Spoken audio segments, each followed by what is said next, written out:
Olá, muito obrigado pela sua presença em mais um evento aqui da Casa da Crítica. Hoje um evento sobre o tema consumismo e perda da personalidade. Nós estamos com a alegria agigantada de fruir da presença, vamos ser beneficiados aqui pela Laura Fernandes, que já pela segunda vez vem partilhar aqui na Casa da Crítica tanta riqueza aí dos estudos dela, das reflexões, de temas da mais elevada importância existencial, em nível profundo e também do cotidiano, tá? E, enfim, quem já conhece a Laura sabe que ela tem aí riqueza para partilhar, tá? Então, que alegria, Laura, muito obrigado pela presença, quero agradecer a presença de todos também, e vamos começar com um tão importante tema. Laura, por fineza, a palavra é tua, se apresenta, conta para nós de você e aí a gente segue. Obrigada, Vicente. Bom, boa noite a todos novamente, né? Eu que agradeço o espaço, eu que agradeço estar aqui, né? Porque a gente sempre esbarra nesses assuntos meio cascudos, meio espinhosos, mas para mim é uma diversão. Então, obrigada por esse momento, obrigada por todo mundo que está no chat aqui, né? Eu espero que todos participem, então, assim, não vou ficar falando aqui, não. Eu quero que todo mundo dê o seu quinhão, assim, o seu pitaco, para a gente ir guiando vocês que vão guiar o caminho da conversa de hoje, porque assunto tem para tudo quanto é direção, né? Gabriela que perguntou. Participativo. Isso, exatamente. Gabriela está perguntando aqui se são roupas na imagem. Sim, são roupas com balões. Já é um artista que monta esse tipo de instalação como esse questionamento assim, do hiperconsumo, né? De para onde é que a gente está indo com tanto consumo? E a ideia dos balões é essa coisa efêmera, essa coisa flutuante, sem destino, né? Então, a gente já começa com essa imagem para a gente ver para onde é que a gente está indo. Então, me apresentando, né? Como o Vicente bem falou, já é a segunda vez que estou aqui. Primeiro a gente falou sobre moda, que é mais minha área, primeira área de pesquisa, assim, quando eu comecei a pesquisar. E agora a gente vai mais para o consumismo, né? Então, quem é Laura, né? Então, eu sou designer de moda, sou administradora. E aí, apesar de ter ido para áreas mais práticas, né, de estudo, sempre eu termino caindo na sociologia, na filosofia, até um pouquinho da psicologia, eu boto um pé assim e corro, porque eu sempre termino caindo. Obrigada, Gabriela. Sempre termino caindo na questão existencial, na questão do eu. Então, qualquer assunto que eu vou esbarrar nisso, né? E atualmente sou professora e pesquisadora nas áreas de moda e administração, e minhas pesquisas estão indo muito por esse caminho, assim. Como o Vicente narra a história dele, eu também caí a ficha do meu nível de analfabetismo nos 30 anos, lá para os 28, 29 anos, e agora eu estou naquele sentido de correr atrás do tempo perdido para me situar. Então, construir repertório e começar a tentar expandir a visão da gente, né? Começar o letramento básico. Eu estou nesse processo ainda. Então, Quando a gente levanta a mão e reconhece que tem que construir repertório, estocar, isso é muito bom. Tá? Isso daí é força. Isso, então a gente está nesse processo de construção aqui. E aí é muito bom, porque em algum momento a gente, lá para o final da fala de hoje, a gente termina esbarrando nisso também, assim, do quanto nós somos subnutridos, né? Do quanto o eu da gente termina se perdendo, a gente não sabe quem é o nosso eu, porque a gente não tem nutrientes para identificar esse eu. E aí a gente termina caindo nos discursos, na superficialidade, e aí a gente se pergunta, né? O quanto esse consumismo leva a gente a se afastar desse eu, como isso impacta a construção da personalidade da gente, né? A construção não, que aí também é outro questionamento para a gente ver aqui essa noite. A gente não constrói a personalidade, né? A gente descobre a personalidade. Pelo menos até onde eu estou nesse momento, é essa conclusão que eu cheguei. E aí eu quero ver se vocês concordam comigo, o que é que vocês acham dessa linha dessa proposta, né? É uma reflexão filosófica profunda, hein? Eu construo eu descubro o. Tá? Isso tem uma grande discussão, mas eu vou dar alguns pitacos até mais. À vontade. Estou contando com isso. Porque, assim, é pano para manga aqui para a gente passar um bom tempo pensando sobre isso e levar isso para a vida, assim, para esse questionamento. A gente não vai solucionar ele aqui hoje, eu acredito, não vai chegar no fim dele, mas pelo menos a gente vai ficar mais atento, né? Ficar mais, de repente, perceber algumas coisas que a gente não costuma pensar tanto no dia a dia, né? Então, o que é que a gente vai falar hoje especificamente, né? Qual é a proposta de hoje? Então, né, a gente vai tentar contextualizar como é que a gente chegou nesse ponto de hiperconsumo, porque hoje a gente fala, virou tema assim de roda de conversa de bar, o consumo, o quanto a sociedade consome, essa questão, o problema, mas como é que isso foi construído? Como é que a gente chegou nesse estado que a gente está, né? E aí a gente vai ver um ponto de vista do marketing também, de como é que o ambiente que a gente vive é moldado para estimular esse hiperconsumo, esse superconsumo, e como é, no final, né, como é que isso afeta a gente. Então, quais são os nossos comportamentos manifestos em relação ao nosso contato com esse universo, a esse contato com o consumismo, né? Nós somos imunes a ele, nós temos consciência total do nosso consumismo, e como é que a personalidade da gente fica nesse sentido, né? Onde é que está o verdadeiro eu da gente nesses comportamentos e nessas reações emocionais que a gente tem com a questão do consumo. E aí a gente tem que... Exatamente, Daniel, o autoconhecimento é absoluto. Aí a gente tem que pensar um pouco hoje quais fatores estão alimentando esse autoconhecimento da gente e quais fatores estão afastando esse autoconhecimento. Eu acho que o mais crítico, assim, no momento atual que a gente vive, e é bem isso que eu quero trazer para a gente hoje, é o quanto o marketing é tão inteligente, e eu falo marketing, mas pensem no universo, assim, propaganda, publicidade, vendas, enfim, é tão inteligente a ponto de ofertar um autoconhecimento. Pode ser que, na maioria das vezes, eu acho que é mais um anestésico, de fato. Então, é mais aquele doce para passar a vontade de comer, sabe? Aquela coisa que não tem tanta substância quanto o autoconhecimento real tem também. Eu acho que esbarra um pouco até nos últimos posts da Casa da Crítica que se falava de autoajuda. A diferença da autoajuda real para aquela autoajuda água com açúcar, que você lê um livro, se sente melhor por um tempo e bota meio que um peso em cima dos seus problemas reais, né? Então, a questão, em termos filosóficos, é profunda, assim. Existe crença. A crença, seja em qual objeto, eu ou objetos externos, ela pode ser verdadeira ou falsa, ok? Mas a própria crença pode ser falsa. Eu posso achar que creio em algo, independentemente do objeto, da relação entre a minha crença e o objeto ser verdadeiro ou não. A própria crença pode ser um processo externo. Exato. Mas isso, Aristóteles já tinha mapeado isso na retórica há 2.500 anos. O cara pode achar que tem uma crença que ele não tem. Tá? A crença, a sensação, etc. A coisa é bem complexa. Tá? E aí, de alguma forma, hoje a gente consegue... Hoje eu digo assim, que é o momento que a gente está, mas a gente conseguiu, né? O ser humano consegue manipular isso em outras pessoas.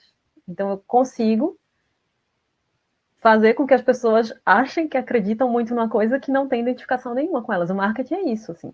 Quando a gente vai para a área de administração, o marketing ele tem muito mais de estudo e estrutura em conhecimento em neuromarketing, em neurologia, química cerebral, psicologia, do que a gestão de pessoas, por exemplo, do que o comportamento organizacional. Então, assim, a gente acha que é só uma propaganda baseada em arquétipos comuns, em crenças comuns, mas tem essa parte dessa indução, é um jogo muito complexo. Então, a gente acha que consumo, a gente pensa em moda, em roupa, em carro da moda, nesse tipo de coisa, mas tem partes muito mais íntimas da gente hoje que são objeto de consumo que a gente não percebe. E esse consumismo pode ser muito mais perigoso do que usar uma roupa rosa para ver o filme da Barbie, assim. E esse é mais difícil de identificar. Por ser mais delicado, ele é bem mais difícil de identificar. Então, para a gente se questionar, assim, o quanto do que eu digo que é Laura hoje, o quanto do que eu digo que é Daniel, o quanto do que eu digo que é Vicente, é realmente ou é alguma coisa que eu já comprei para mim e estou usando como uma roupa? Então, esse é o ponto. Às vezes as mudanças superficiais não vão refletir tanto se a gente não chegar nesses pontos cruciais, assim, nesses pontos mais íntimos. Então, o jogo é meio que esse. E aí a gente chega na questão que o Daniel está colocando, sofrimento, fuga do sofrimento, tudo isso impacta. Exato. O Daniel já embarcou aqui com a gente, né? O sonho do marketing é que 100% das pessoas que veem o marketing comprem o produto. Mas devemos nos perguntar qual é o preço disso. Exatamente. E às vezes o preço disso é você mesmo, assim. A gente já tem, né, na sociedade de consumo, o De Bruyne, ele fala isso. E o próprio Bauman, que está mais na moda, mais recente, fala isso. Você é o produto. Você não está comprando, você está sendo comprado. Então, Sim, nós somos a mercadoria. exato, exato. Que também já é uma coisa antiga que hoje se popularizou muito, assim. E por causa desses livros mais famosos, né, mais populares, isso está capilarizando bem, assim. As pessoas estão olhando mais para essa questão hoje em dia. Então, isso é um ponto. Outro ponto que a gente tem que ver é o que a gente não vai falar hoje, que é a próxima página da gente aqui.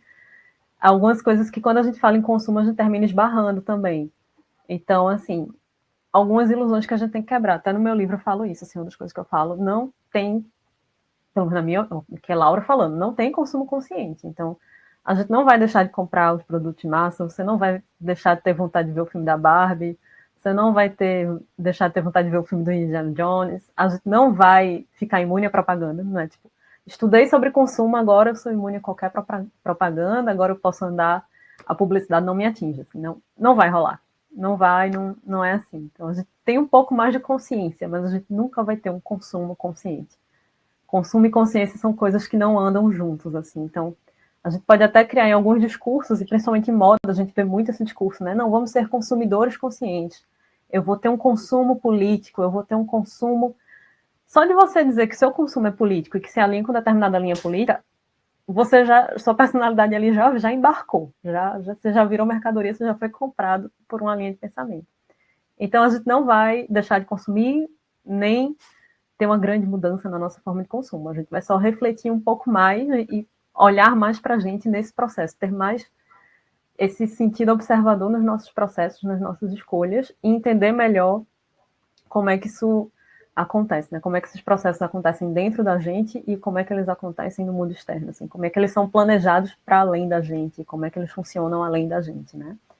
E aí também outro ponto, que é que a gente não vai ter aquele discurso anticapitalista, tipo, vamos acabar com o capitalismo, vamos criar outro sistema do zero, também é uma opinião minha, acho que não é uma expectativa que eu nutro, assim, é um discurso muito atraente, né? Não, vamos ser anticapitalistas agora, mas não tenho fé nisso, assim, não é uma área que eu entro.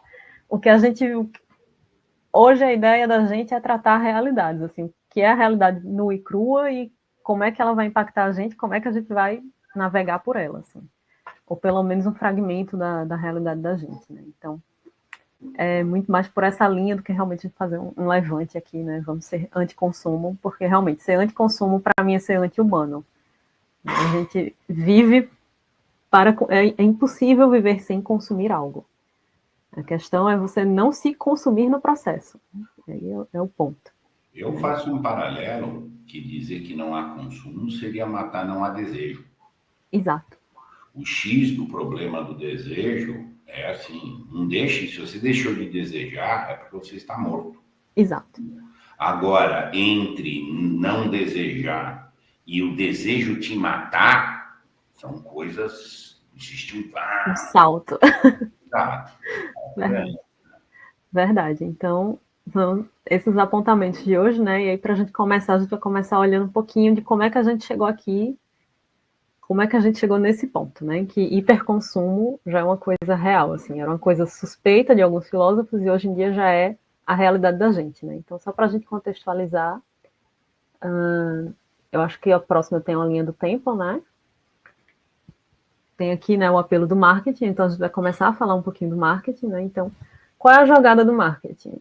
Ele já chega como uma afirmação da individualidade. Então, as propagandas, principalmente em produtos mais de luxo, mas hoje em dia isso já acontece na propaganda de modo geral, é aquela coisa, eu só tenho olhos para você. Então, é aquele seu produto.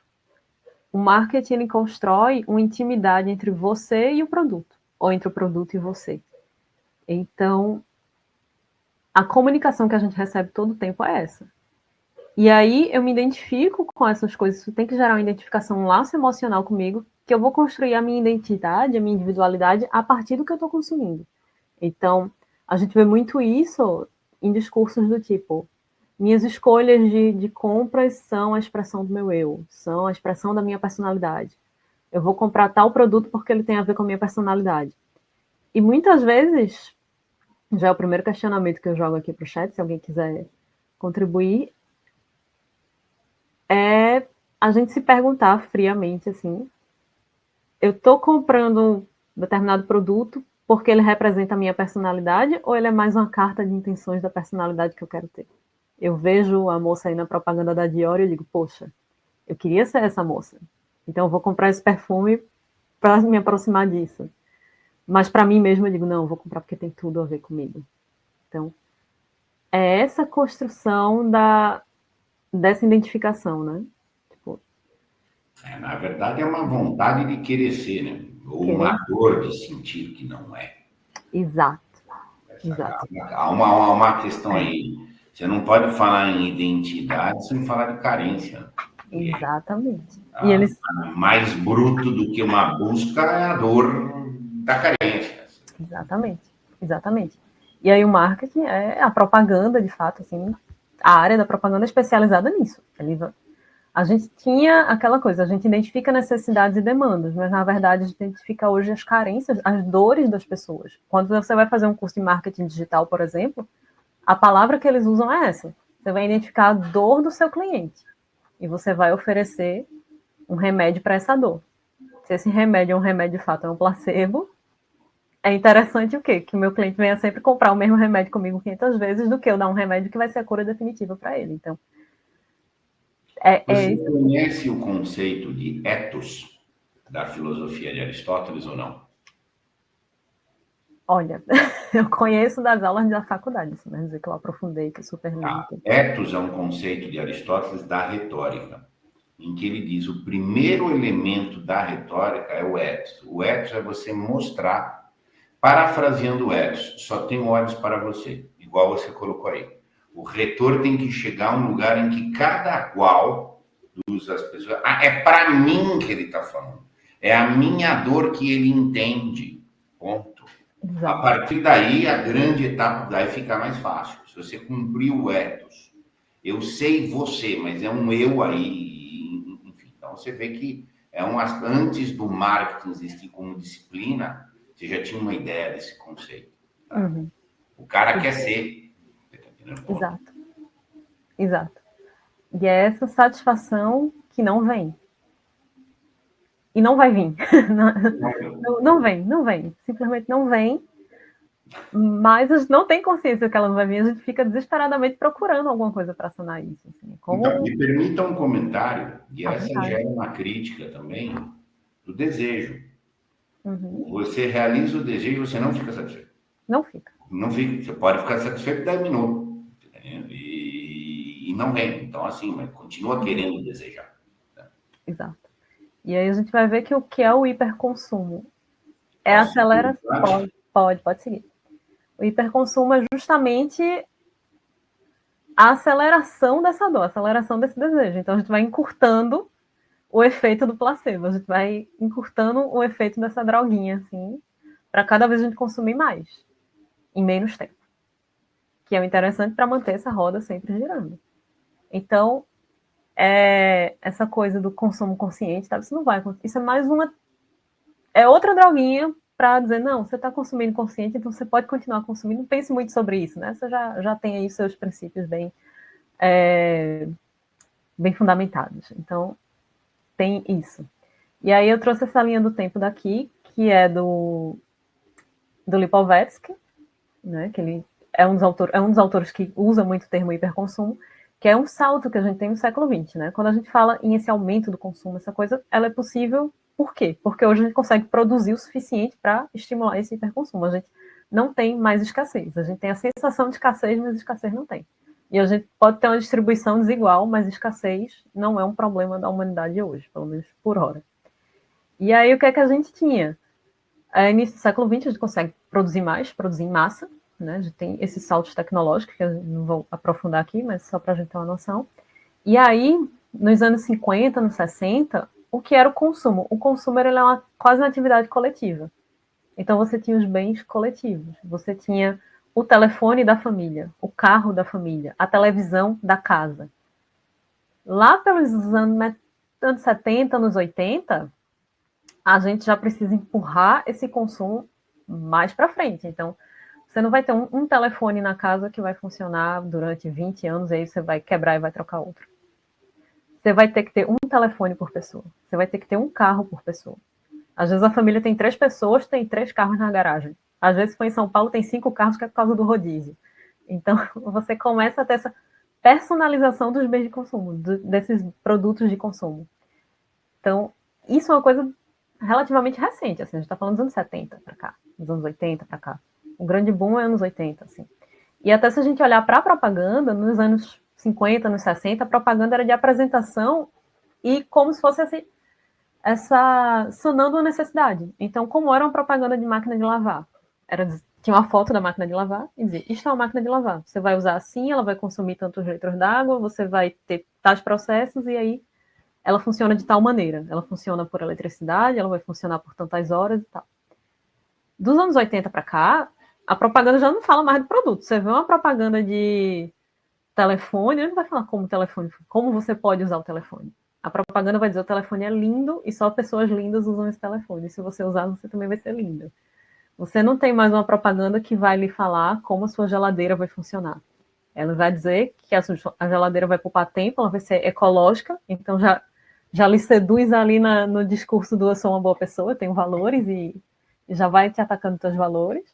Você vai comer mais saudável, que também é uma coisa que hoje em dia todo mundo quer ser saudável, todo mundo quer ser fitness, então como é que a geladeira vai fazer eu comer mais saudável? Ela não vai, a verdade é essa. Mas na propaganda eles não vão dizer quantos quilowatts de energia ela está usando, eles vão dizer que com aquela geladeira você vai comer mais saudável, vai ficar mais magro, vai ficar mais corado, vai ficar mais bonito. Então, isso é uma coisa dos anos 80 para cá, assim, essa quebra. Eles não estão mais, a gente não vende mais o produto. Eu não vou te vender mais um telefone porque ele faz chamadas. Eu vou te vender a ideia de que com esse telefone você vai ser um grande youtuber. Você vai ser muito famoso, porque você vai ter as melhores fotos. Mesmo que não tenha diferença da câmera do iPhone para a câmera do Xiaomi, para a câmera do, não sei, do que vende lá na 25 de março. Mas o discurso é esse. Então a gente vai tendo esses saltos. O consumo deixa de ser uma coisa, uma necessidade coletiva saciada, para ser uma vontade individual, um desejo individual, uma questão mais emocional individual. E a gente tem a individualização dos produtos. Eu vou ter minha própria TV no meu quarto, eu vou ter meu próprio computador. Quem é mais da minha geração, assim, que é um pouquinho mais velha, eu não sei a idade de vocês, mas vocês vão lembrar que quando apareceu o computador em casa, o computador era na sala de casa. E a família toda usava. Agora, cada um com seu computador, cada um com seu celular, cada um com sua máquina fotográfica, cada um com seu carro. Isso aumenta o consumo, porque em vez de vender um computador por casa, eu estou vendendo 4, 5. Isso também tem aquela coisa da individualidade. É o meu telefone. Ele tem a minha cara. Né? Muita gente se baseia... Não, eu sou uma pessoa que só usa o iPhone. Por quê? Porque eu gosto da Apple. Você não tem nenhum fundamento técnico para só usar o iPhone, porque é a sua personalidade que é atrelada a uma pessoa que usa um iPhone.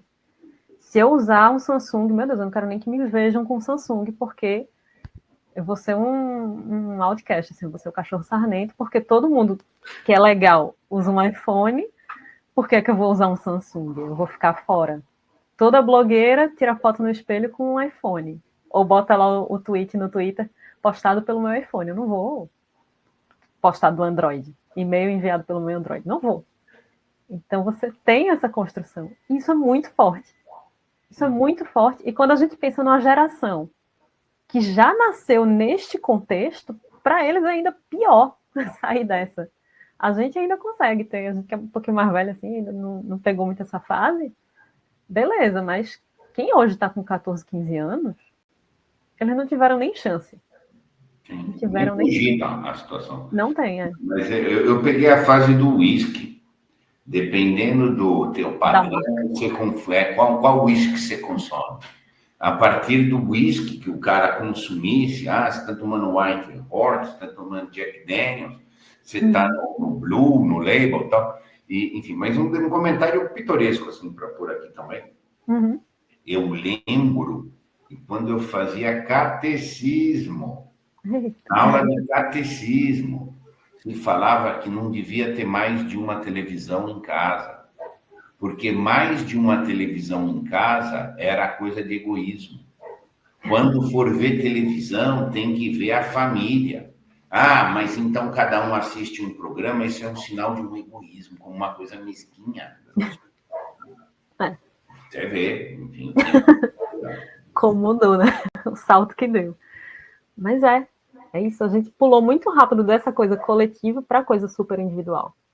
E aí a coisa super individual dá aquele acalento para a pessoa, dá aquela afirmação para a construção da identidade. De certa forma, afasta as pessoas, então a gente tem aquilo do dividir para conquistar também no marketing.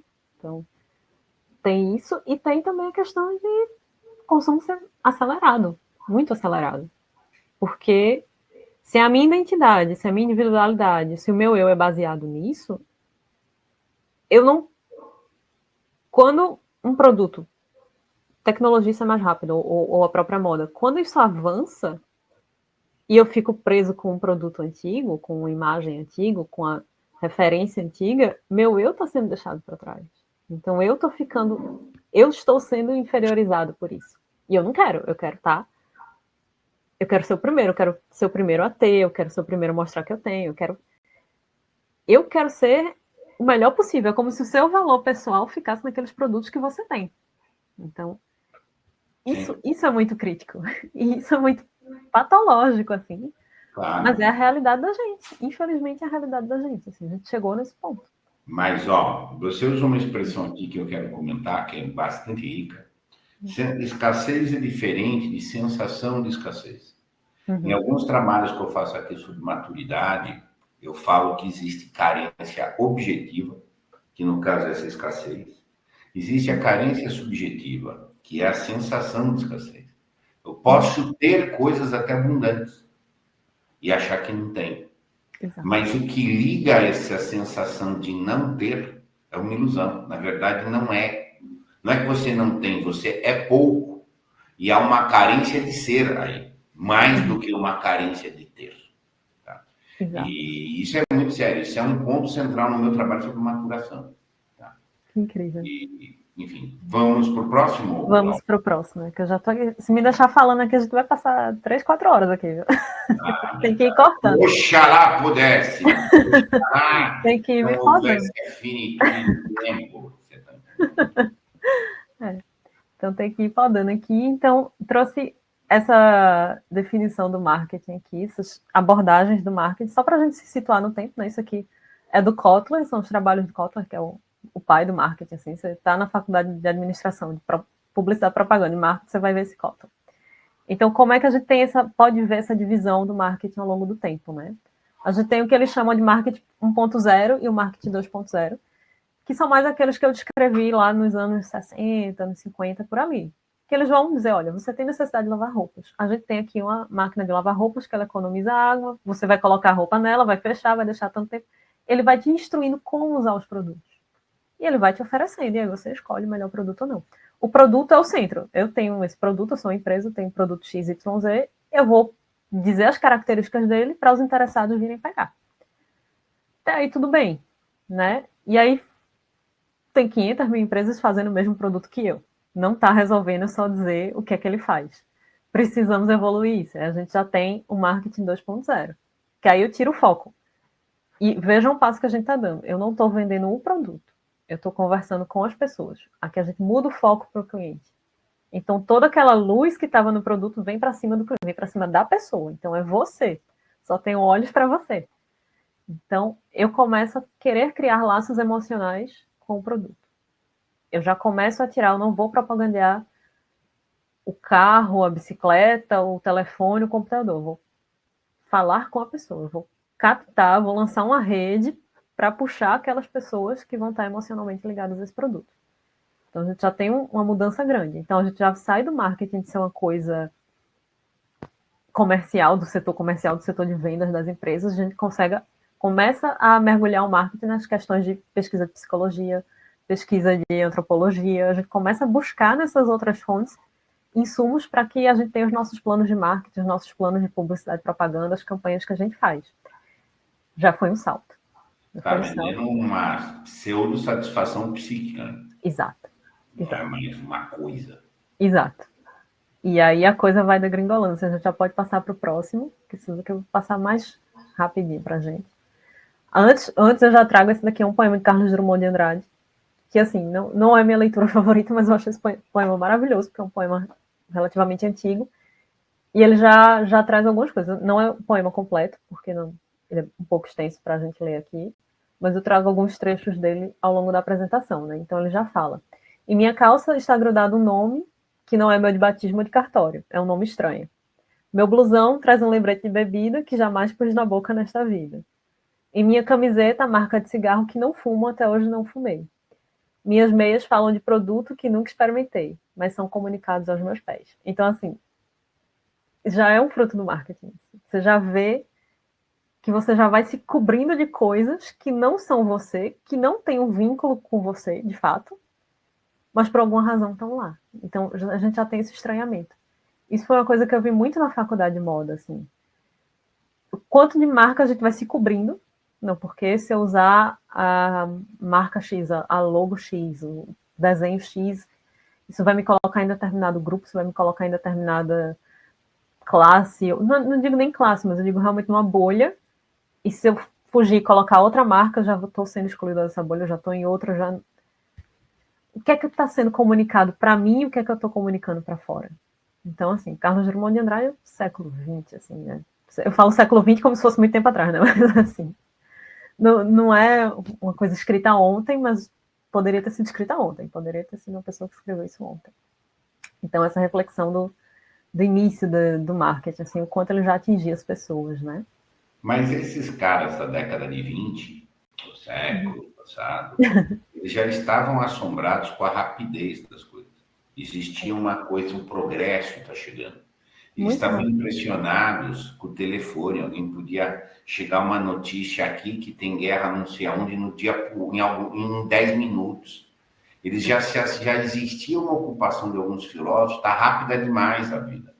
Exato. Isso há 100 e poucos anos. Aí a vida só ficou mais Acelera. rápida. Exatamente. Exatamente. Então, isso já é uma coisa que está com a gente antiga, assim. Já é uma reflexão antiga também, né? Muita gente acha que o discurso, a discussão sobre consumo consciente, sobre hiperconsumo é atual, mas não é.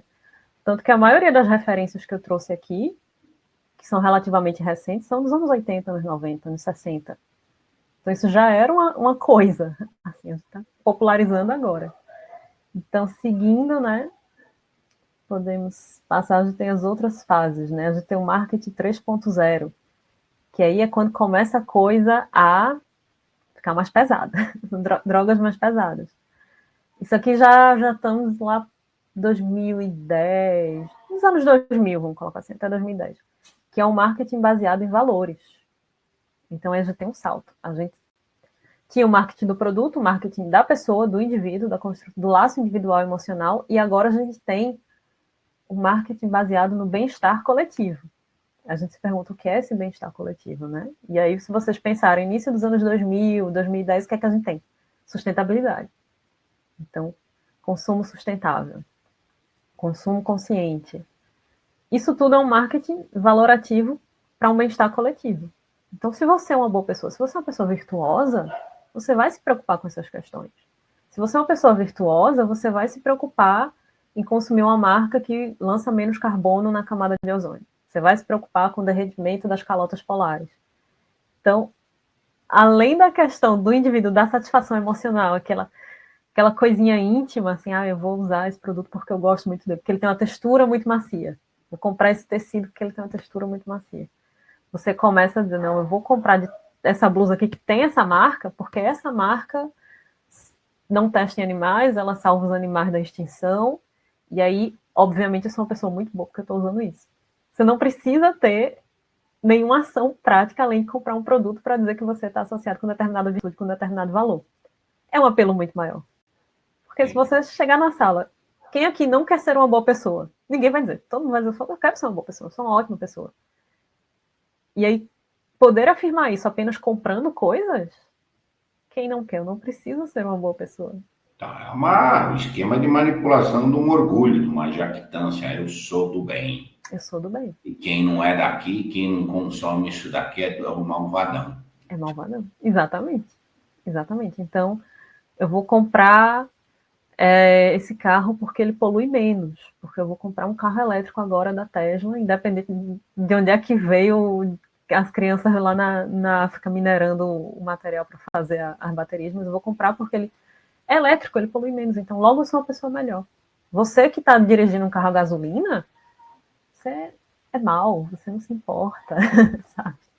E, gente, isso tem um impacto tão grande numa pessoa, principalmente numa pessoa que não tem esse autoconhecimento, uma pessoa que não tem essa segurança, uma pessoa que não tem essa pulsão de agir no mundo, sabe? Eu comprei essa camiseta, eu comprei esse carro, eu comprei esses produtos e agora sim, agora eu posso dizer que eu sou uma pessoa melhor porque eu tenho determinado comportamento de consumo. Isso é muito pesado.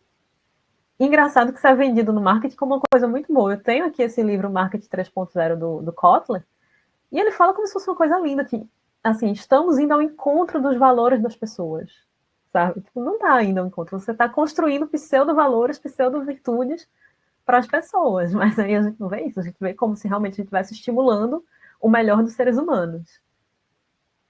Daniel, que é carro elétrico, Uma forma, uma forma até de fanatismo religioso, de uma religião o negócio. Eu tenho um lugar no céu na medida em que eu compro tais coisas, porque eu estou afirmando um caráter santo até. Exato, exatamente. E aí, somado a isso, a gente tem justamente isso, né? Ao longo do século XX, XXI, a gente tem o quê? Esvaziado essas coisas. Então, a espiritualidade a gente vem esvaziando, independente de qual vertente, mas a gente vem sufocando isso, né? A gente vem sufocando a própria questão do desenvolvimento pessoal, que hoje em dia a gente não tem autoconhecimento, a gente não olha para as grandes questões, a gente olha para a autoajuda e para aquele desenvolvimento pessoal, assim, seja mais produtivo, é mercadológico também. Então, meu desenvolvimento pessoal é ser mais produtivo, eu trabalhar mais horas por dia, ou trabalhar menos horas para ganhar mais. Hoje em dia, quando você fala de desenvolvimento pessoal, é isso. Então, a gente vai esvaziando as coisas mais humanas da gente e vai tapando os buracos com esses discursos. Então, eu não preciso realmente praticar uma virtude até exaustão, como a gente via lá os santos fazendo, né? Eu não preciso disso. Eu preciso comprar naquele supermercado que tem embalagem de papel e não comprar no supermercado que tem embalagem de plástico. Isso já sana tudo, sabe? Então, esses saltos, enquanto a gente vai esvaziando o canto, a gente vai soterrando com coisas mais superficiais, assim. Então, esse é o marketing 3.0. Mas melhora, não se preocupe que a gente ainda tem mais 2 aqui para a gente ver. Deixa eu ver, a Gabriela falou alguma coisa aqui. Exato, tem a questão de você perder o controle financeiro, Gabriela. Isso é bem pesado. A indústria da beleza se apropriou da fonte da juventude. Exatamente, também. Exatamente. Isso é bem pesado. E até a gente chega a falar no ponto, acho que até quando a gente falou sobre moda, a gente chegou nisso, o quanto a gente é infantilizado também. Porque hoje em dia você não é mais jovem, você tem que ser infantilizado. Hoje em dia você vai na rua, você vê pessoas de 30, 40 anos vestidos com roupas de criança. Criou-se um horror pela maturidade. Então você vê cara com 45 anos entrando no casamento dele com música de trilha sonora de videogame, sabe? As coisas assim, tipo, você tem que ser eternamente jovem, você tem que ser eternamente infantil. E isso na maturidade da gente é terrível, assim. Principalmente com moda, o pessoal acha que não impacta tanto, mas às vezes você se vestir como adulto faz toda a diferença no seu processo de amadurecimento. Olha, já deu uma... Eu anotei aqui porque essa tem que entrar para o cabedal. Em agosto, vou fazer um trabalho sobre maturidade. Criou-se um horror contra a maturidade. Isso aqui é muito importante. Anotei aqui. Deu uma desviada do assunto, mas surgiu aqui, eu achei bacana a gente entrar nisso também. Não é mais... Tem a coisa da juventude, mas tem a coisa da infantilidade mesmo, assim. Ser adulto é ruim. Ser adulto é uma coisa horrível. Adulto é amargo, adulto não tem gosto pela vida, enfim. Isso vem muito do marketing da publicidade. Por que eles querem que a gente seja criança para sempre? Porque criança não é dona da própria vida. Criança faz o que os outros dizem. Então eu vou ficar tendo esse consumidor infantilizado porque eu preciso que a marca diga o que é um valor para mim, o que é uma virtude para mim, para que eu possa ir lá comprar aquela virtude e dizer, é feita criança que vai comprar bala, joga o dinheiro no balcão, pega a bala e sai correndo.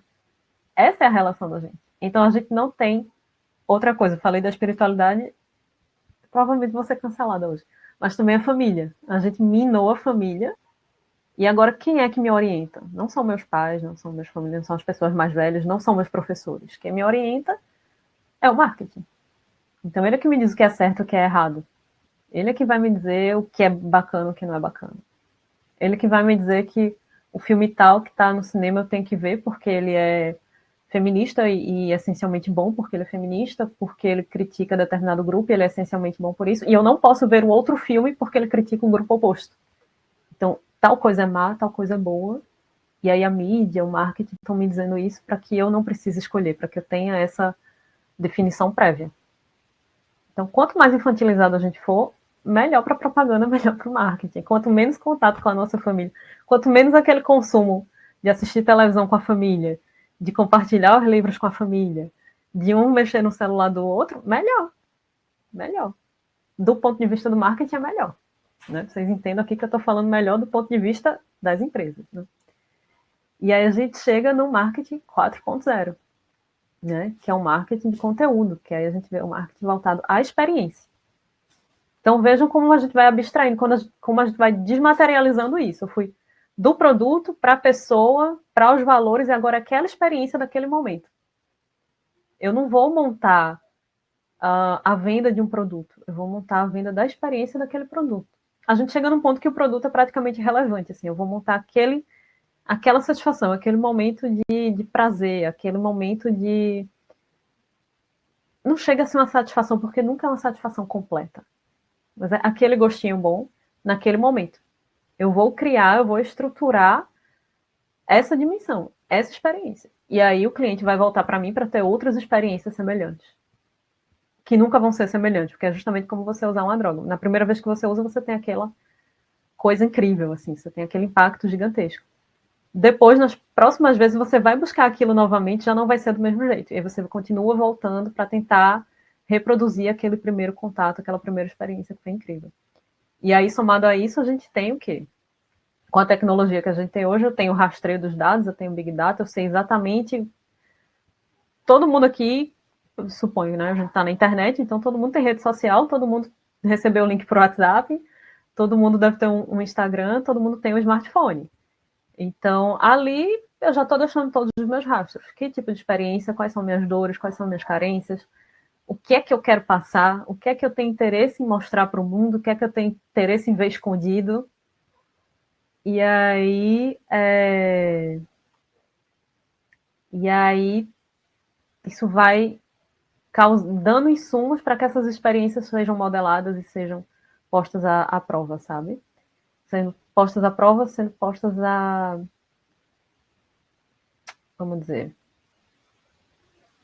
colocando as pessoas nas situações que elas vão procurar essas experiências. Elas são construídas de uma forma que a gente vai procurar elas. E é isso também tem a questão do avanço de tecnologia. É uma paixão coletiva. Você cria uma paixão coletiva e, enfim, isso. Não tem jeito. Ele vai procurar essa participação. Uhum. É verdade. Então, assim, isso é o marketing 4.0. Essa estrutura da experiência. E a gente tem, ainda melhora, que tem o marketing 5.0.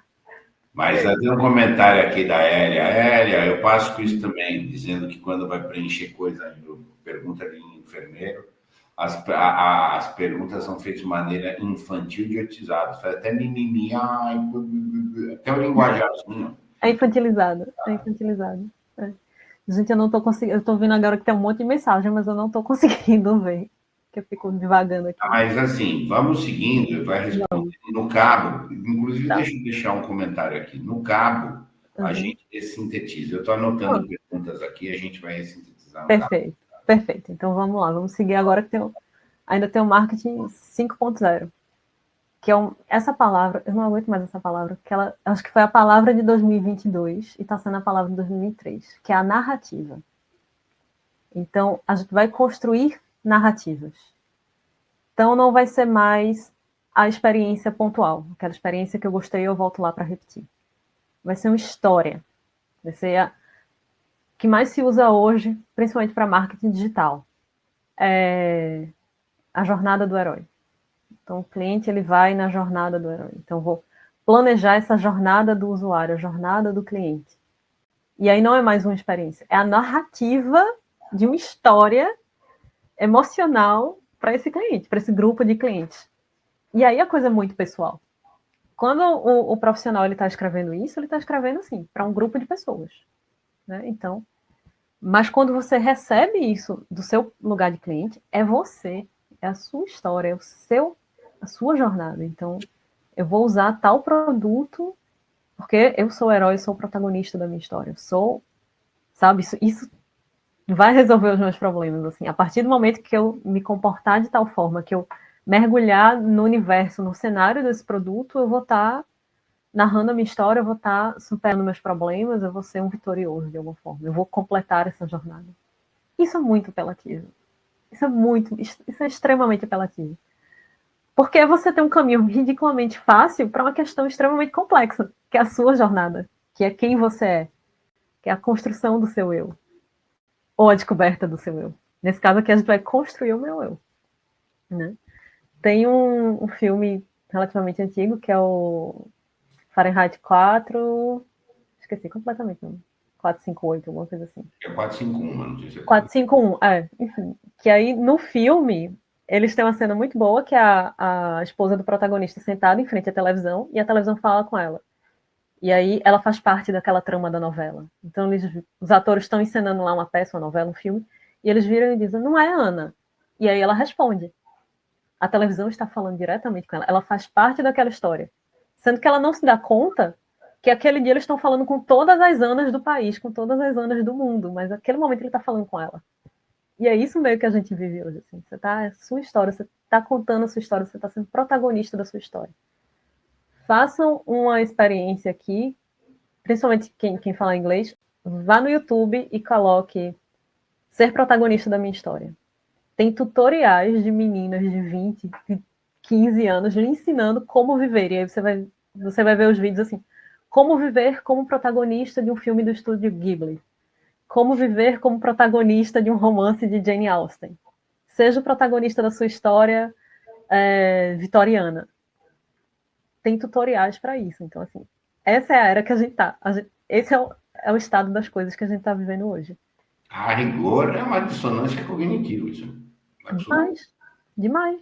É um estágio de alienação, de separação que é assustador, se a gente parar para pensar assim, para analisar friamente, chega a ser assustador. Sim.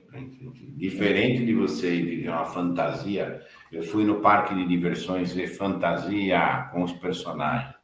Você tem juízo. Agora o cara pode acreditar que ele pode chamar essa dissonância cognitiva e achar que tem uma experiência real. Realmente muito limitado. Então, esse é o marketing 5.0, assim. E aí vão ter outras fases, assim, não vamos nos iludir achando que paramos por aqui, assim. Esse é o resumo mais recente do que é o marketing hoje, de como é que o marketing funciona hoje, né? Mas com certeza daqui a 2 anos, no máximo, a gente vai ter o marketing 6.0 e sabe-se lá o que é que vai ter, né? O que é que vai ser. Ai, nossa, seja frio calculista, verdade, Daniel. Isso vem de um seriado de TV. Muito, muito influenciado por um seriado de TV. Então, tem essa questão. Aqui, para finalizar essa parte do marketing, antes da gente ir para a parte do eu propriamente dito, eu trouxe esse restinho do... Na verdade, é outro trecho do mesmo poema do Carlos Drummond de Andrade, né? Que aí eu destaquei até essa parte mais do final, que é justamente onde a gente vai entrar agora, né? Então ele fala: estou na moda. É doce estar na moda, ainda que a moda seja negar minha identidade.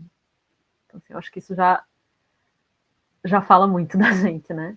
Trocá-la por 1000, assambarcando todas as marcas registradas, todos os logotipos do mercado. Com que inocência demito-me de ser eu, que antes era e me sabia tão diverso de outros, tão mim mesmo. Ser pensante, sentinte e solidário, com outros seres diversos e conscientes de sua humana, invencível condição. Esse trecho, para mim, ele diz muito, assim. Com que inocência demite-me de ser eu. Então, o quanto a gente vai indo nessa doçura, nesse caminho fácil, né? Então, o quanto a gente vai se perdendo nisso, o quanto é fácil você se desligar de você, e quando você se desliga de você, você também perde a sua capacidade. Aí é Laura falando, você também perde a sua capacidade de caridade com o próximo. E quanto isso é forte hoje em dia. E quanto mais certos nós estamos, mais a gente vai perdendo essa capacidade de conexão com o outro, com a piedade, com a caridade, com a empatia pelo outro, né? A rigor é um embrutecimento, né? Se a questão da personalidade não é vivaz, nós somos brutos. Somos Exato. insensíveis consigo, não conseguem nem ser egoísta. Exato. Não consegue sequer ser egoísta, coisa, mas não é que está abaixo, inclusive, do egoísmo, mais fundo que isso. É. Você chega num ponto realmente que você se odeia. Porque você tem uma personalidade ideal que é impossível você alcançar. Você vai tentando se cobrir daquilo, você vai tentando viver aquele personagem que é impossível para você. Então você começa a secretamente se odiar, porque você não chega naquele ideal que você pretende alcançar. Que você não consegue ser o protagonista da sua história como personagem de um livro de Jane Austen. Não vai conseguir. Mas você quer, porque te disseram que é possível. Porque se você fizer seguir os passos corretos, se você consumir os produtos corretamente, se você se comportar de tal maneira, você vai chegar e você não chega. Tem um certo sentido. Essa é uma crítica que se faz à cultura woke. Ela propõe um caminho impossível. É. Exato. E aí você comprou algo do impossível, você vai se frustrar, mas aí, enfim, o jogo é pesado. É. E o pior disso, e a gente vê muito isso na cultura woke, é o seguinte: eu tô fazendo tudo certo. Tudo que me disseram para fazer, eu tô fazendo. Eu tô na turma do bem, eu tô fazendo as coisas certas, estou me comportando da maneira correta, estou boicotando a marca que tem que boicotar, estou consumindo a marca que tem que consumir, estou fechado lá com o pessoal do bem. Mas eu continuo extremamente infeliz. O que é que está acontecendo? O mundo está errado. Porque se eu estou fazendo tudo certo, eu continuo infeliz e continua tudo dando errado na minha vida, porque o mundo está errado. E aí eu vou ser um guerreiro, vou ser o herói naquela jornada que eu vou lutar contra o mundo. Enfim, onde é que isso vai dar? Né? E ao seu modo, antes de existir o termo woke, o Drummond já era um visionário. Era. Já estava prevendo aí. Podemos avançar o slide? Podemos. Mas aí é que a gente chega no eu, né? O eu narrado e o eu real. Então, a gente constrói essas personalidades baseado no que é certo, no que me é dito que é certo, no que é me dito, que é o melhor, o correto, o mais nobre. Mas isso realmente sou eu, sabe? Isso, no longo do tempo, o quanto isso vai se sustentar ao longo do tempo? Aí eu trouxe esse frame, que é uma geração inteira mais ansiosa e mais deprimida. Isso é verdade, assim. Você conversa com qualquer psicólogo, psiquiatra, você vai ver os níveis de ansiedade e depressão que a gente está experienciando hoje, que não era tão comum, assim. Então, por que essa desconexão, essa impiedade, essa falta de caridade com você e com o próximo, né? Então, a gente está... Como é que isso se relaciona com o consumo, né? A gente está buscando consumir, nós estamos nos tornando produtos. Então, eu tenho um perfil no Instagram. No Instagram é uma curadoria daquela carta de intenções do que eu quero ser, do que eu quero que os outros vejam sobre mim. Mas eu sei que não é a minha realidade. E eu vou me frustrar, eu vou ficar ansiosa, eu vou ficar deprimida, porque qualquer coisa que saia dessa personalidade que eu fiz toda uma curadoria sobre ela, qualquer coisa que negue minimamente esse discurso, eu vou entrar em colapso. Eu vou entrar no... Peraí, o que é que está acontecendo? Se eu sou lá, como o Daniel falou, se eu sou da galera do Peaky Blinders lá, se eu sou free calculista, e de repente eu vejo uma emoção ou uma emoção, não. Alguma coisa deu errado no mundo, alguma coisa... A realidade está em xeque. Eu não posso colocar essa realidade que eu construí em xeque. Eu tenho que estar sempre reafirmando ela, repetindo ela até que ela se torne eu. Acontece que você pode colocar o seu eu dentro de uma realidade roteirizada, dentro de uma curadoria estética, dentro de uma expectativa externa. Você pode seguir essa narrativa do eu sem ter o seu autoconhecimento profundo, verdadeiro? Não sei. Eu acredito que não, mas de repente vai que alguém consegue. Todas as tentativas que eu já vi hoje foram extremamente frustradas, assim, foram extremamente dolorosas. E é um processo doloroso. E aí o que é que acontece quando aumenta a sua dor? Você precisa ir lá e buscar experiências, sensações, coisas que vão te anestesiar, pelo menos por um momento. Afunda mais. E o símbolo do afundamento já está lá. Exatamente. Está doendo que afunda, então afunda mais um pouco. Exatamente. Podemos seguir. Né? Que aí a gente vem, eu trouxe... Não sei se é o próximo slide. Pronto. Aqui eu trouxe 2 pensadores, assim, que trabalham mais nessas áreas, para a gente ir alimentando a discussão, né? Primeiro, essa divisão do Lipovetsky, que é ele que traz aquilo que a gente viu lá no começo, né? Do consumo de massa do início do século XX. Então, aquele consumo se expandiu o poder de consumo das pessoas por uma questão financeira, se expandiu o poder de produção das indústrias por avanços tecnológicos e, com o passar do tempo, o poder de distribuição também. Então, a questão logística, século XX para cá, foi uma explosão. Então, a gente tinha esse consumo de massa, mas ainda era aquele consumo coletivo, ainda era aquele consumo das famílias, das comunidades, enfim, ainda tinha isso, ainda tinha esse ponto. Lá pelos anos 60, 70, a gente tem esse consumo individualizado. E aí o que é que a gente pode ter? A gente pode resgatar isso na memória da gente mesmo. Assim. Tem aquela questão que a gente já discutiu, né? Do consumo da família passar a ser o consumo do indivíduo. Uma coisa que o autor traz é muita questão do autosserviço. Então, além de não consumir mais com outras pessoas, meu consumo é particular, a minha busca pelos itens, pelos produtos também é particular. Então, eu vou numa loja, eu não tenho mais um vendedor, eu não preciso mais ter um vendedor. Eu faço tudo sozinho. Tem o autosserviço, você tem, com a internet, você compra pela internet, você não fala com ninguém, e é muito mais fácil, que eu compre com um clique. Eu vi um vídeo agora no YouTube, e no próprio vídeo já tem um link para eu comprar. Então, eu tiro todo o atrito da compra. Eu não tenho dinheiro. Não, mas passa no cartão. Não, mas o cartão está bloqueado. Não, paga, daqui a 3 anos você paga esse negócio. Então, todo o atrito do consumo foi sendo reduzido, assim, você não tem mais atrito para consumir, você não precisa ter dinheiro para consumir, não precisa, você só precisa continuar consumindo, continua consumindo que vai dar certo. E aí a gente chega no hiperconsumo, que é quando é o fenômeno mais recente, né, esse livro, essa versão de 2006, mas é um pouco mais antiga, é anos 90, que é aquela coisa, eu vou encurtando as experiências, essa narrativa, essa construção da minha personalidade, ela vai encurtando as minhas necessidades. Então é como usar crack. Eu não vou eu consumir aqui agora, 5, 10 minutos já passou, já preciso tapar esse buraco de novo, eu já preciso ter outra experiência, ter outra sensação, ter outra satisfação. Então o hiperconsumo é isso, a gente conseguir acelerar a produção no nível extremamente rápido. Então, como a gente falou da escassez, escassez hoje não é um problema, a gente está produzindo muito, a gente produz muito mais do que tem capacidade de consumir, e eu preciso escoar isso, estimulando o hiperconsumo. Então, eu não preciso mais ter uma necessidade objetiva, não preciso comprar roupas porque minhas roupas estão rasgadas. Não, você vai comprar porque é mais bacana, porque é mais bonito, você quer um negócio novo, você quer um negócio diferente. Você quer um negócio que vai te individualizar.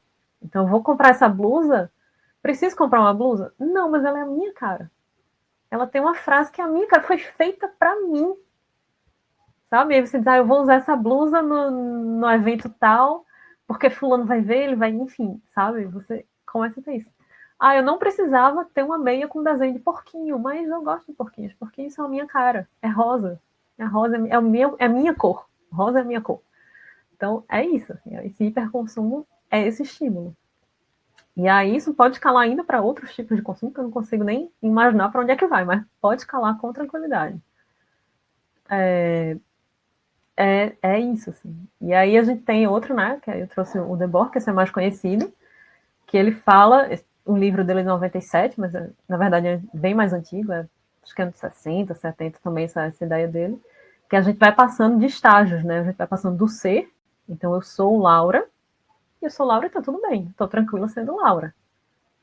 Mas aí, tipo, eu não começo a me desconectar porque eu preciso ter coisas para provar que eu sou de verdade. Então, eu só sou Laura, minha personalidade é baseada no fato de que eu uso Android e eu não uso iPhone. Minha personalidade é baseada no fato de que eu vou para tais restaurantes e não vou para outros restaurantes.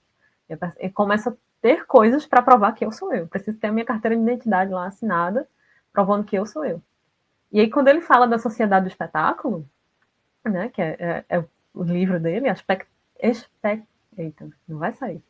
Mas é eu viver pelo espetáculo. Então, a gente não precisa nem ter mais, você precisa parecer ter. Você precisa parecer que tem determinado, você precisa parecer encaixado. Então, isso, ele fala não tanto em consumo, assim, o livro dele esbarra muitas vezes em consumo, mas ele fala, assim, da pessoa mesmo, do indivíduo. A gente vive hoje pela performance. É como eu performo socialmente, é como a minha performance social, a minha performance no meu grupo, a minha performance até às vezes individual. Às vezes você está performando para você mesmo. Você está lá, você é um ator no palco. Essa é o espetáculo. Não importa a essência, importa o espetáculo, importa o que você parece ter. Então, eu pareço ser de determinada classe social, pareço ter um estilo determinado, e aí, parecendo ser isso, eu estou negando outra coisa que me incomoda, e às vezes o que eu estou negando é o que eu sou de verdade e não quero ver. E tem essa questão também. Então, é muito mais isso, é essa abstração, assim, você vai soltando, você vai diluindo a sua personalidade, você vai se perdendo no personagem de fato. Você deixa de ter a sua personalidade, você vai criando um personagem que é melhor do que o que você é de fato, que é melhor do que o ser. Às vezes o ser, quando a gente se encara, é insuportável, porque você vai ver coisas ali que você não queria ver. E aí você precisa ter um personagem. Sabe, tem um trabalho clássico de Platão na República. Ele já mapeou que a maioria das pessoas não quer ser, mas quer parecer que é. Só que ele já não alcançou o ter.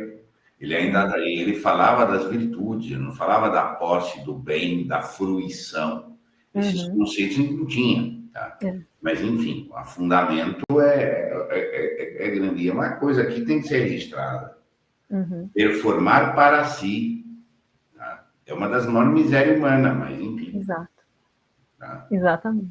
Eu sei que eu estou mentindo, mas eu minto para mim mesmo. E quando eu finjo que não entendo que eu não estou mentindo, eu também sei que eu estou fingindo que entendo que não estou mentindo. E aí o giro vai.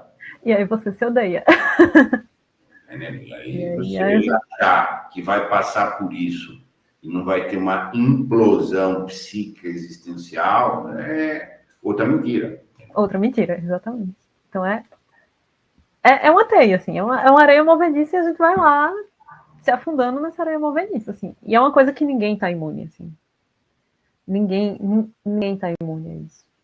E quanto mais é realmente um contágio social, assim, porque tá todo mundo nesse jogo do parecer, tá todo mundo infeliz, ninguém quer assumir que tá infeliz, ninguém quer assumir, olha, gente, tô deprimida aí porque eu tenho 32 anos e eu não sei quem eu sou.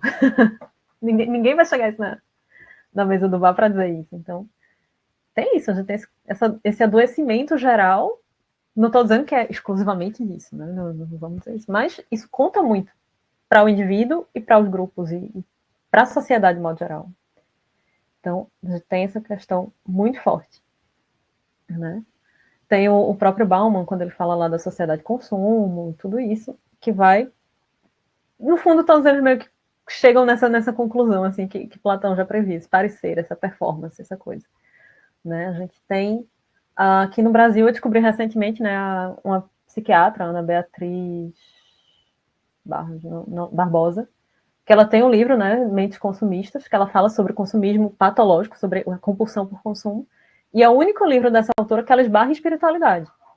Então, quanto vazio, esvaziamento da espiritualidade, e aí espiritualidade não estou falando só de religião, não, mas assim, do além da nossa matéria, né, da nossa alma, do nosso espírito, que vai além da mente também, né, a transcendência da gente. Quanto a gente abandona isso e tenta sanar esse vazio existencial com o consumo e com o parecer ter. Então, isso vai pesando, isso vai criando esse adoecimento geral, né? E aí, seguindo, já perto de encerrar,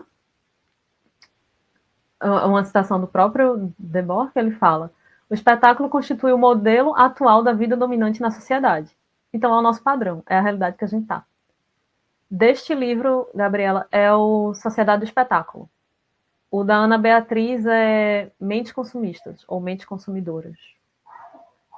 Os dois são bem facinhos de encontrar. Então, o autor continua aqui. É a afirmação onipresente da escolha já feita na produção e o consumo que decorre dessa escolha. Então, aqui a gente volta um pouquinho para o marketing, que é a questão das minhas escolhas, elas já foram feitas por quem produziu. Quando eu sou o produto, quando eu sou a mercadoria, alguém já me formatou. Alguém já me configurou. E o que eu acho que eu estou escolhendo, meu poder de escolha, na verdade, não é uma escolha de verdade. É só o fruto desse processo, dessa linha de processamento. É só uma fase desse processamento. Então, esse é um ponto muito interessante. As escolhas já foram feitas. Por isso que eu sou criança, porque alguém sempre escolhe para mim. Alguém sempre diz o que é que eu tenho que comer, o que é que eu tenho que ouvir, o que é que eu tenho que comer, o que é que eu tenho que vestir. E é confortável, gente. É confortável. Às vezes você abrir mão da sua liberdade, abrir mão do seu poder de escolha é confortável. Porque quando eu não escolho, quando as escolhas já estão feitas, eu não tenho responsabilidade sobre a consequência. Eu não tenho. Então, a gente gosta. A gente gosta. É ruim, mas a gente gosta um pouco disso. É aquele jogo, eu não tenho eu pseudamente não tenho responsabilidade, mas a conta vai ser a minha angústia. Para mim. Mas o outro é culpado, sabe assim, ponto. Então está resolvido o problema. É outra mentira. Expiei minha culpa, mas tudo bem, mas sou eu que estou infeliz. Mas enfim, o outro é culpado, não é problema ser infeliz, eu vejo que o outro é culpado. Vou fugir dos filósofos e vou citar Homer Simpson, né? A culpa é minha, eu boto em quem eu quiser. Olha que frase bonita. Citando referências, né? Repertório. Então, é isso. Isso aqui é um livro de 97, mas ele escreveu isso nos anos 60, anos 70. Então já era aquela desgraça anunciada, assim, já era aquela tragédia anunciada. E a gente vai vivendo nisso. Então, né? E aí eu acho que a gente pode seguir para o próximo, se alguém não tiver nada para citar. E aí aqui são as perguntas finais. Eu estou colocando essas perguntas, mas eu não vou responder, não. A gente que lute para responder, né? O que é o eu, né? Ou melhor, onde está o eu? Que aí eu volto para aquela pergunta do início. A gente constrói o nosso eu, a nossa personalidade, a gente vai descobrindo. A gente vai criando esse eu, a gente vai construindo ele aos poucos. Ou existe uma coisa essencial, uma coisa mais essencial, de fato, um núcleo duro do que é a gente não consegue chegar nele porque a gente vai colocando camadas extras, invernizando esse eu que a gente nem sabe o que é, né? Então, um dos pontos que eu trouxe aqui, eu acho que são alguns prints agora na próxima página, que são justamente coisas que a gente já falou aqui. Acho que a gente pode passar. Isso daqui, gente, na internet que mais tem. E isso é o que, grosso modo, quem nasceu dos anos 2000 para cá tem que ver isso. Então, são esses estilos pré-prontos, né, que eles vão te dizer como você se constrói, e você constrói essa curadoria do que você é. Então, isso aqui eu estou falando de pessoas de 20 anos, 15 anos. Então, você tem o estilo Dark Academia, que aí eu quero me parecer com pessoas, estudantes de universidade do século XIX. Então, eu vou me vestir de determinada maneira, eu vou fazer determinadas atividades, eu vou consumir determinados produtos. Então, se eu me identifico com esse estilo, se a minha personalidade é essa, eu não posso ir no bar da escola tomar um litrão. Eu tenho que ir para um café francês, tomar café e ficar fazendo cara de deprimido. Eu não posso ler lá o livro do Crepúsculo. Eu tenho que estar lendo só Platão, porque eu não vou trair essa minha identidade que eu construí. Mesma coisa lá, cottagecore, que é um negócio que está super na moda. Agora tem o Barbiecore também, que está super na moda. Então, eu olho para esse conjunto estético, e a palavra que é usada é estética. Então, e aí não vamos entrar no conceito de estética, mas estética hoje, para as pessoas de 20 anos, é isso, assim. Eu vou ter uma estética coquete, eu vou ter uma estética camponesa, eu vou ter uma estética bruxona lá do filme do Harry Potter. E aí eu vou precisar me vestir de determinadas cores, com determinados tecidos, vou precisar consumir determinados produtos e itens, e eu não posso fugir disso. Então, eu não posso me permitir experienciar outras coisas, eu não posso me permitir, por exemplo, se eu decidir ser uma camponesa do século XVII, eu não posso gostar de ouvir um pagode, porque isso vai destruir a minha... Não tem nada a ver com a minha personalidade. E isso parece que eu tô brincando, assim, mas é real, tem pessoas que têm uma vida baseada nisso, assim, em seguir uma escolha estética externa, Eu vou na internet e eu digito estética anos 90. E aí lá tem as listas de produtos que eu vou consumir, as bandas que eu vou ouvir, as comidas que eu vou gostar de comer. E você começa a viver baseado nisso. Isso é real, isso é um fenômeno real. Isso é um fenômeno que está acontecendo. E cada vez mais agravado. Um dia desse eu estava no Twitter, tinha lá as estéticas dos presidentes. Então você tinha uma foto da Dilma Rousseff lá com uma série de produtos ao redor dela, uma foto do Michel Temer com uma série de produtos ao redor dele e uma foto do Lula. E você via com qual dos presidentes você se identificava mais pelos produtos que você também consumia. Então, veja bem. A política, a religião, entre outras coisas, estão nesse marketing de valores aí. O cara está comprando uma santidade por estar no partido, por estar no facção, grupo X. A coisa está muito. E mesmo dentro das próprias religiões, de fato, né? Hoje em dia a gente brinca fazendo cosplay de católico, assim. Você vê os cosplay de religião tal, religião isso, que não importa mais o núcleo dessa religião, importa você estar dentro de um personagem que representaria aquela religião. Assim, então. E as religiões estão divididas, por sua vez, em facções. Exato. E etc. E a facção, subfacção, é grupinho, grupinho, grupinho. Aí vai. Que se você analisar, no fundo, é uma questão estética. É um alinhamento das alegorias, da estética, daquela comunicação sensível, não de uma comunicação íntima, vamos dizer assim, não de uma comunicação mais sublime. É dos aspectos sensíveis, dos aspectos manifestos sensíveis. Então, a gente vai nesse ponto. Seguindo também, a gente tem, né, eu não poderia deixar de trazer justamente hoje, né, esse fenômeno que a gente está vivendo, vocês provavelmente não estão imunes a ele na próxima fase, que é isso aqui que está acontecendo. Né? Que, por causa de um filme, de repente todo mundo está usando rosa. Todo mundo enlouquece, tem comida rosa, tem sushi rosa, pizza rosa, todo mundo indo de rosa para o cinema para ver um filme da Barbie. E aí a gente pensa, nossa, surgiu isso do nada? Né? De onde é que veio essa mania agora? De repente todo mundo gosta da Barbie, que era uma coisa que até tipo, anos 2000 a gente odiava a Barbie porque ela é antifeminista. Hoje eu tenho que amar a Barbie porque ela é um ícone feminista. O que é que está acontecendo? E a gente diz, a Barbie é uma tendência de moda. Não, não é. A Barbie já é uma coisa que é, de fato, ela não é uma tendência, ela não tende a ser, ela já é. Levantou-se um marketing gigantesco em cima do filme, o que é que vai ser esse filme, o que é que vai acontecer, sendo que isso já era uma coisa que, pelo menos nos birôs de moda, a gente já via isso há 3, 4 anos atrás, a gente já tinha a tendência da nostalgia, que é resgatar essas coisas, esses símbolos, essas coisas do passado, que é aquela coisa, aquele conforto. E se você for ver nas redes sociais, assim, tô falando de pesquisa aprofundada, mas você chega na internet, as pessoas estão dizendo, não, eu tô indo ver o filme da Barbie, porque era uma coisa que eu gostava muito quando eu era criança, me divertia muito, eu ver com meus irmãos, eu ver com meus amigos, e agora eu quero ir para matar a saudade dessa época. E aí todo mundo mergulhou nisso. Então você tem aquele apelo da nostalgia, que já era uma tendência prevista 4, 5 anos atrás. E hoje a gente está vivendo ela. E você vê pessoas que odiavam rosa, odiavam a Barbie, odiavam tudo, e estão de rosa indo para o cinema ver a Barbie. E a última análise é, porque todo mundo está indo, eu quero fazer parte também desse movimento. Eu também quero usar a rosa. Comprei uma blusinha rosa para ver a Barbie. Você vê esses discursos, assim. Então, o poder que isso tem. E não é uma coisa que lançaram um filme agora, isso é uma coisa que vem sendo construída há alguns meses, assim. Acho que começou-se a falar desse filme da Barbie 2 anos atrás, por aí.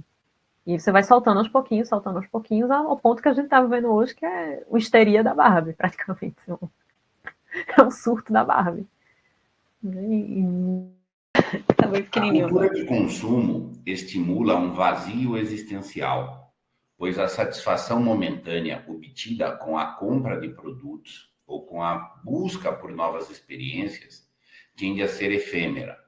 O consumismo excessivo pode levar a uma sensação de insatisfação crônica, pois a felicidade se torna cada vez mais difícil de alcançar, criando assim um ciclo sem fim de busca por prazer e bem-estar.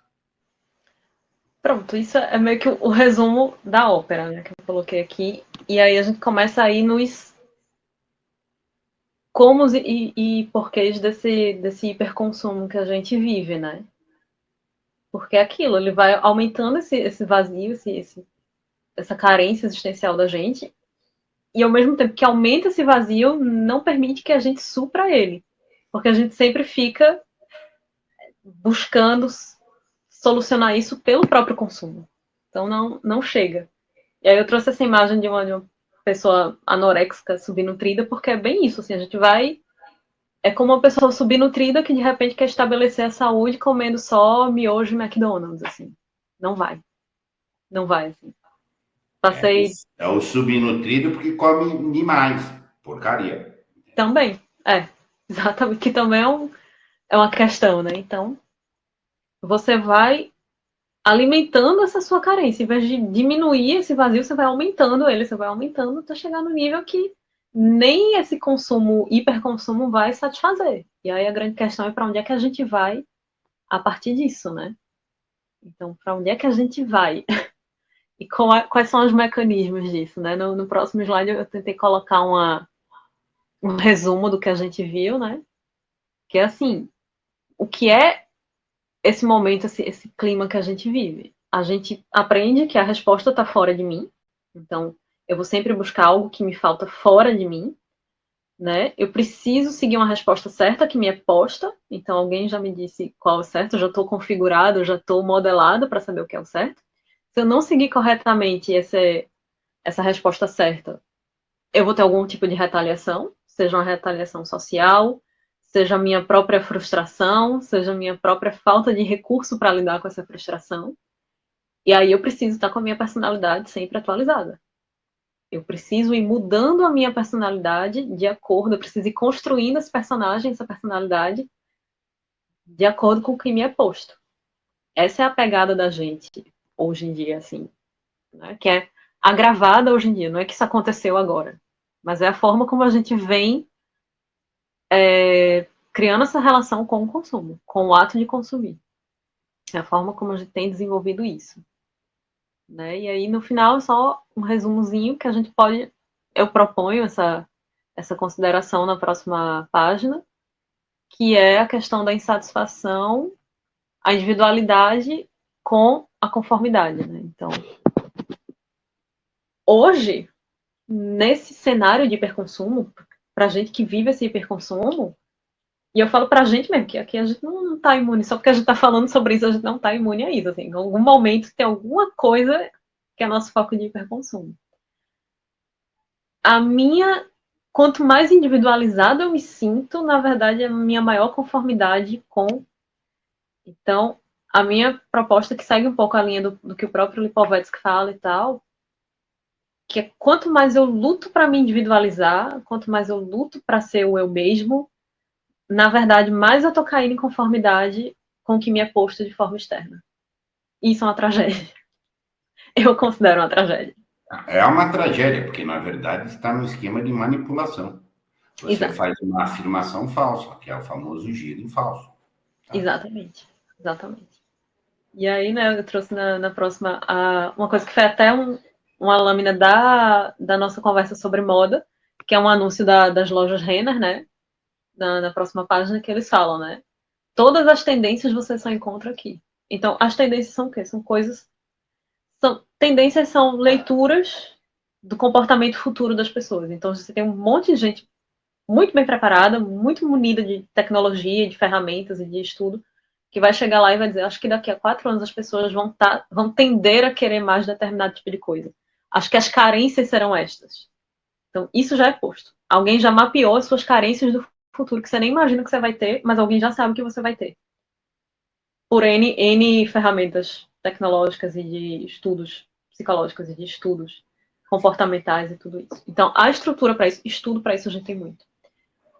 Você tem um estilo e a Renner tem todos. Ora, se o meu estilo é único, se eu sou um floquinho de neve, ninguém no mundo é igual a mim, como é que uma loja já tem o meu estilo? Como é que ela tem todos os estilos de todo mundo? E o seu momento é aqui, que é a experiência. Então, a sua satisfação não é ter o seu estilo. É você comprar coisas que vão afirmar o seu próprio estilo. É o consumo, é aquilo.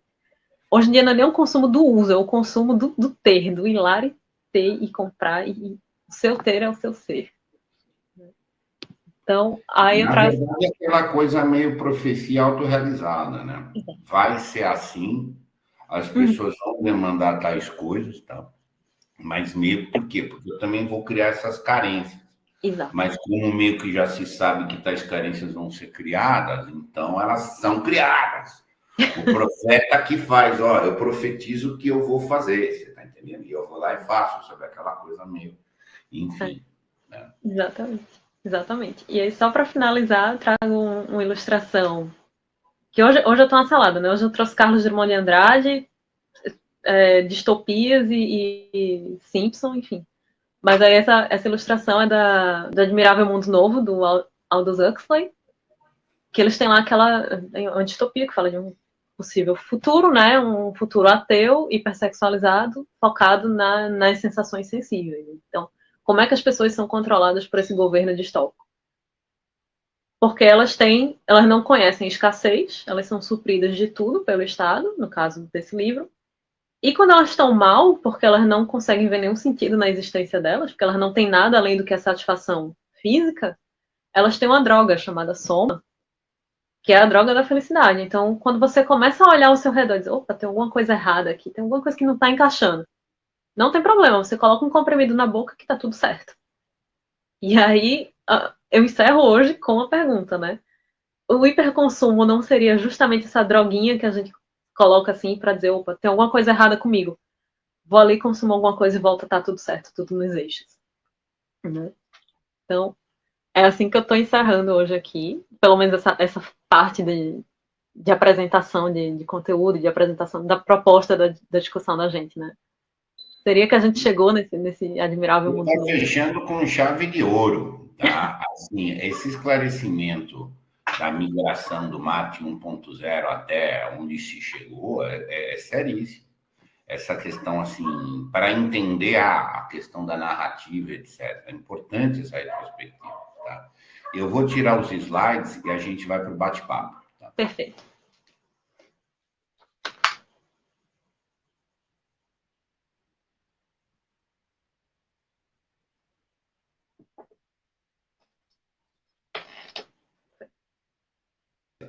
Tem algumas perguntas aqui, eu vou sintetizar algumas, e aí a gente vai ter uma pergunta do Simon, que é profissional da área da comunicação. Tá?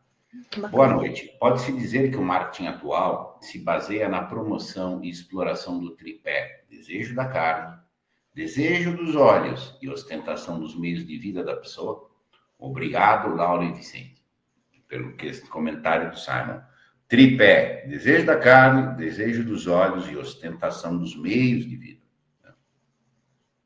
Eu nunca tinha visualizado, mas a princípio eu acho que é bem por essa linha mesmo, assim. Eu acho que esse tripé a gente pode desdobrar em outros fatores, mas é isso, assim. É essa saciedade do desejo da carne, propriamente dito, e do desejo ainda de projetar, né, o que você parece ser, projetar do que você pode usufruir, assim. E isso, de certa forma, é uma medida de sucesso. Então, eu não preciso ser uma boa pessoa, uma pessoa virtuosa, uma pessoa caridosa, mas eu, aparentando esse sucesso, automaticamente eu tenho o meu valor garantido. Acho que pode sim, pode ir por essa linha. Assim. Esse é um tripé. Comentar a Angélica agradecendo. Tem um comentário aqui: ninguém é eu, ninguém é você. Essa é a solidão, Clarice Lispector. Tá? E é um problema clássico, né? Ninguém é eu, ninguém é você. E essa é a solidão. Solidão! Dá para um trabalho gigante aqui. Isso, é a solidão, mas também, em certo modo, é uma liberdade, né? A liberdade é solitária. Eu sigo a filosofia de Lavelle, que vai dizer claramente: a única medida de força é a capacidade de estar confortável na solidão. Exatamente. Porque na solidão. Porque, porque aí, inclusive, você pode sair da solidão. Mas, assim, você não por dependência. Você não Exato. finca nos convívios por dependência. Então, Exato. Exato. tá? Que é um comentário da Aérea. Há quem faça terapia em razão de não saber o que fazer com as quinquilharias adquiridas sem necessidade. Tá? E eu, Vicente Tolesano, tenho caixas de coisas que eu comprava, caixas de coisas, mas assim, são caixas que estão guardadas num depósitozinho na casa da minha mãe, porque eu não tenho o que fazer com a coisa. E quando eu olho aqui, por que eu comprei essas coisas? Certo? Mas são coisas que podem beirar o esdrúxulo aqui. Certo? E quando a gente olha aquela coisa assim, da prova do crime, né? Chega a ser um pouco vergonhoso você olhar depois de um tempo, assim, sem encarar. É vergonhoso. Aquilo ali me deu um problema de reflexão muito profunda, sabe? Assim, muito, muito, muito, muito, muito profunda mesmo. Tá? Eu quero lançar aqui publicamente. A Laura goza de cabedal, goza de repertório para brindar a gente também com um dia. Ó, convidada de sopetão, hein? Vir falar aqui aquilo, responsável pelo que cativa. Se você quiser um dia vir falar para a gente sobre cultura woke, tá mais que convidada. Tá? Ai, maravilhoso. Vamos ser cancelados? Vamos ser cancelados. Vai ser maravilhoso. Vai ser Eu maravilhoso. já sou cancelado e, ó, eu sigo a vida. Maravilhoso. Podemos sim. Então, Podemos. marquemos sobre cultura woke. Depois a gente vai agendar, aprazar e Perfeito. etc. Tá? Mas super top. Enfim. É importante se falar sobre isso. Sim. Fenômeno e é a questão do contágio social, assim, também. Sim, contágio social. Eu vou ter um trabalho aqui, tá, Laura, em agosto, sobre a maturidade. Tá? E a gente vai tratar muito essa questão. Por isso que eu marquei muito ali esses seus comentários, tá? Muitos são muito relevantes, tá? E, enfim, o tema da maturidade é maturar é aumentar a capacidade de solidão. Então, sim. Se você não aumentar a capacidade de solidão, você não amadureceu. Aí você vai virar amigo, você tem que virar amigo de si. Agora, você querer que o produto seja teu amigo... Não vai funcionar. Não vai. Comentário da Gabriela, seja cancelado. O cancelamento é sinal de coisa boa. Assim, né? Era isso que eu ia dizer. Às vezes é um sinal que você está no caminho certo. Tá? Ser cancelado socialmente é sinal que está no caminho certo. É. Tenho menor dúvida de dizer um negócio dele. Às vezes, dependendo da pessoa, quando ela te cancela, é até um elogio, né? Tá tipo, que bom. Tem a frase do Nelson Rodrigues que dizia assim: dos idiotas eu quero as vaias. Tá? Exato. Ele não quer distância, quer a vaia do idiota. Essa é a questão. Mas parabéns, Laura, parabéns mesmo. É uma lucidez importantíssima. E no limite, aí você podemos tapar na cara e aí, você é carente ou não, meu cara? Diante de toda e qualquer carência, tem duas opções. Arrumar outra carência e ficar ali fingindo, ou fazer uma reforma existencial completa. Mas é aquilo. Eu acho que o mais importante é a gente dizer, não, eu sou carente, eu sou vítima do marketing, assim. Não? A gente não vai estudar e ficar em... Não vai. Você começou esta live dizendo, ó, eu estou correndo atrás do prejuízo, que eu pessoalmente tenho. Você começou assim. Foi a tua live aqui. Tem que levantar a mão e vamos ter gargalo. A casa da crítica nasce disso. A casa da crítica nasce de problemas que eu fui, olha, tô na vala. Você tem que preencher de uma outra maneira mais adequada. Entendeu? Essa é para a presidência da Casa Crítica. Tá? Muito obrigado pela sua presença. Tá? Quero deixar novamente obrigado para a Laura também por essa partilha tão rica com a gente. Tá? E até a próxima oportunidade. Querida Laura, a palavra de fecho é tua. Ninguém comentou mais. Agradecer o convite, o espaço, né, para a gente estar aqui no domingo de noite conversando sobre isso. Vocês viram que eu me empolgo, assim, que se não tiver ninguém regulando o tempo, eu vou falando. Então, obrigada pelo espaço, pelo convite. Agradecer a todo mundo que ficou aqui super participando. Eu vi o chat lá, o pessoal comentando, então, obrigada pela participação. E vamos falar de cultura woke, vamos falar de aprofundar mais coisas. Então, só agradecer mesmo. Abração, gente. Laura, super obrigado. Até mais. Obrigada.